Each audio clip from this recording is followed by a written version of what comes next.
Assalamualaikum dan hai semua. Cikgu Jandi di sini. Hari ni kita akan kembali ke masa lampau untuk menyelongkar sebuah kisah yang sangat epik, iaitu kisah Kesultanan Johor Riau. Persoalannya, macam mana sebuah empayar yang dah jatuh boleh bangkit semula dengan lebih gemilang? Jom kita mulakan. Okey, soalan pertama untuk korang fikirkan. Cuba bayangkan Kesultanan Melaka yang begitu gah yang kita belajar sebelum ni, tiba-tiba jatuh ke tangan Portugis. Adakah kisahnya habis macam tu je? Adakah legasi dan semangatnya terkubur sekali? Ataupun adakah ia bangkit semula macam burung Phoenix yang lahir dari abu? Inilah persoalan yang akan memandu penceritaan kita hari ini. Dan jawapannya, kawan-kawan, adalah tidak. Warisan Melaka tak pernah padam. Ia ibarat benih yang dibawa angin lalu tumbuh semula dengan lebih gagah di tempat yang baru. Dan tempat baru itu ialah Kesultanan Johor Riau. Jom kita saksikan babak pertama kebangkitan semula ini. Okey, perkataan paling penting yang korang kena faham kat sini ialah waris.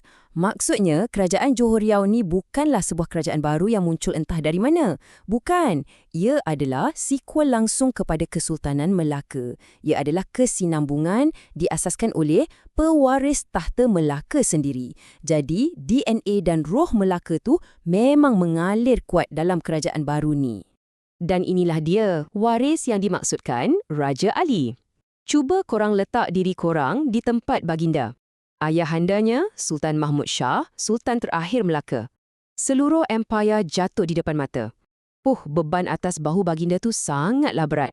Jadi, apabila baginda mengambil gelaran Sultan Alauddin Riayat Shah I, misinya cuma satu, untuk membina semula kegemilangan ayahandanya. Ini bukan sekadar pasal tahta, ini pasal maruah dan legasi. Tapi, nak bina semula empayar bukan senang macam main game ya. Tengok je lah garis masa ni. Mula-mula di Kota Kara.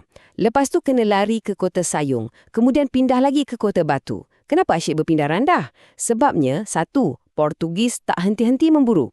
Mereka sentiasa diserang. Tapi jangan salah faham, ini bukan tanda kelemahan.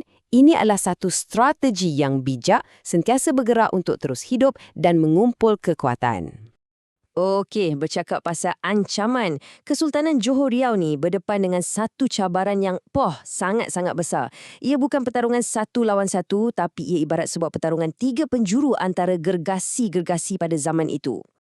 Pertarungan epik ini dikenali sebagai Perang Tiga Segi. Ada juga sejarawan yang memanggilnya Perang 100 Tahun. Cuba bayangkan, 1 abad penuh dengan peperangan.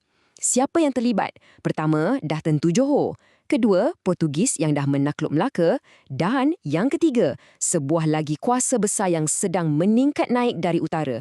Siapa agaknya ya? Inilah dia tiga kuasa besar tu. Johor, Aceh dan Portugis. Nampak tak apa persamaan antara ketiga-tiganya?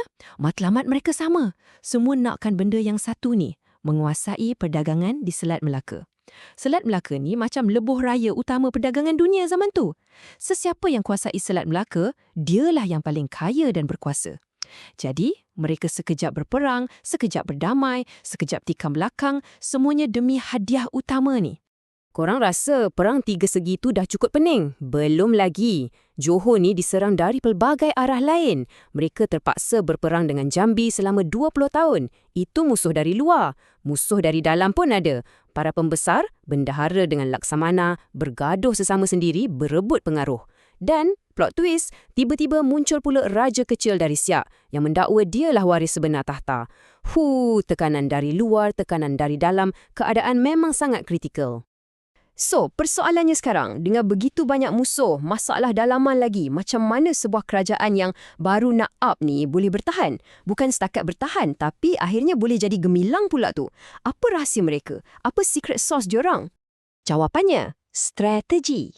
Mereka tak main redah je. Sebaliknya, para pemerintah Johor menggunakan akal fikiran dan perancangan yang sangat teliti. Jom kita jadi detektif sejarah sekejap, kita bedah siasat strategi-strategi bijak mereka ni. Okey, strategi pertahanan mereka ni ada 3 langkah utama, simple je. Pertama, sentiasa bergerak. Pindahkan pusat pemerintahan biar musuh keliru macam yang kita dah bincang tadi. Kedua, bila dah jumpa lokasi yang strategik, bina kota pertahanan yang padu dan kebal. Dan ketiga, yang ni paling genius, jangan lawan sorang-sorang. Cari kawan, cari backup, jalin perikatan.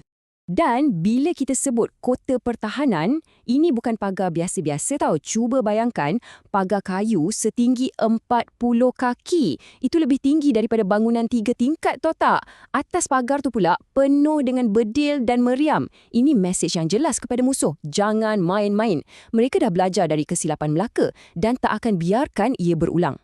Dan inilah dia master stroke diplomasi Johor. Ingat langkah ketiga tadi? Cari kawan? Johor berkawan dengan Belanda. Kenapa Belanda? Sebab ada satu prinsip mudah. Musuh kepada musuh aku adalah kawan aku.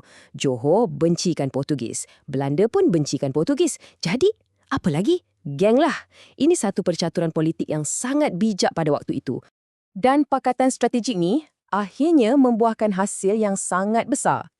Pada tahun 1641, Tentera Gabungan Johor dan Belanda berjaya menawan semula Melaka daripada Portugis. Ini bukan sekadar satu kemenangan biasa.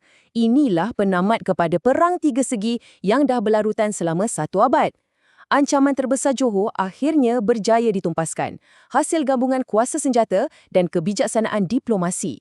Selepas mengharungi pelbagai dugaan dan peperangan selama 100 tahun, akhirnya tibalah masanya untuk Johor Riau menikmati zaman kegemilangannya. Inilah the golden age mereka, di mana Johor bangkit menjadi sebuah pusat perdagangan yang terulung di rantau ini. Johor bukan lagi sekadar pelabuhan biasa. Ia telah menjadi sebuah emporium.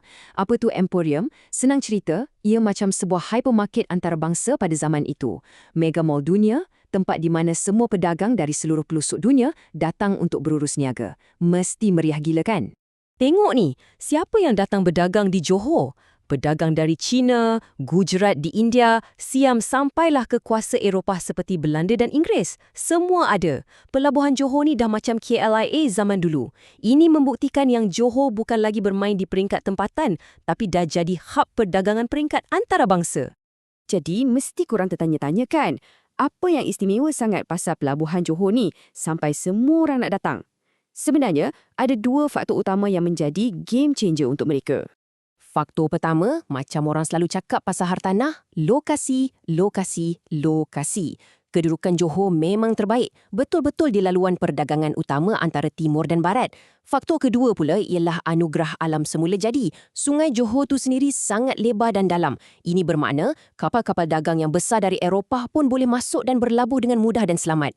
Jadi, gabungan lokasi strategik dan pelabuhan yang hebat ni menjadikan Johor pilihan nombor 1 para pedagang. Baiklah semua, kita dah sampai ke penghujung penceritaan kita.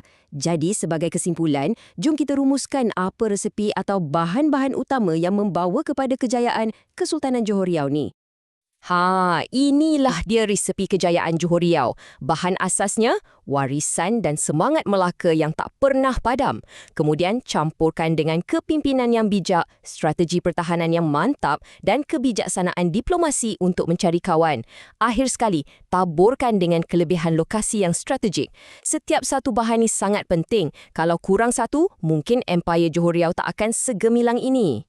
Dan sebelum kita berakhir, cikgu nak tinggalkan korang dengan satu soalan untuk difikirkan. Daripada kisah Johor Riau, kita belajar tentang 2 kuasa. Kekuatan tentera untuk bertahan dan kebijaksanaan diplomasi untuk berjaya. Pada pendapat anda, yang manakah legasi yang lebih penting? Pedang atau perjanjian? Kekuatan atau kebijaksanaan? Dan apa pengajaran terbesarnya untuk kita pada hari ini? Cuba fikir-fikirkan dan kongsikan pendapat anda di ruangan komen di bawah. Terima kasih kerana bersama saya. Jumpa lagi!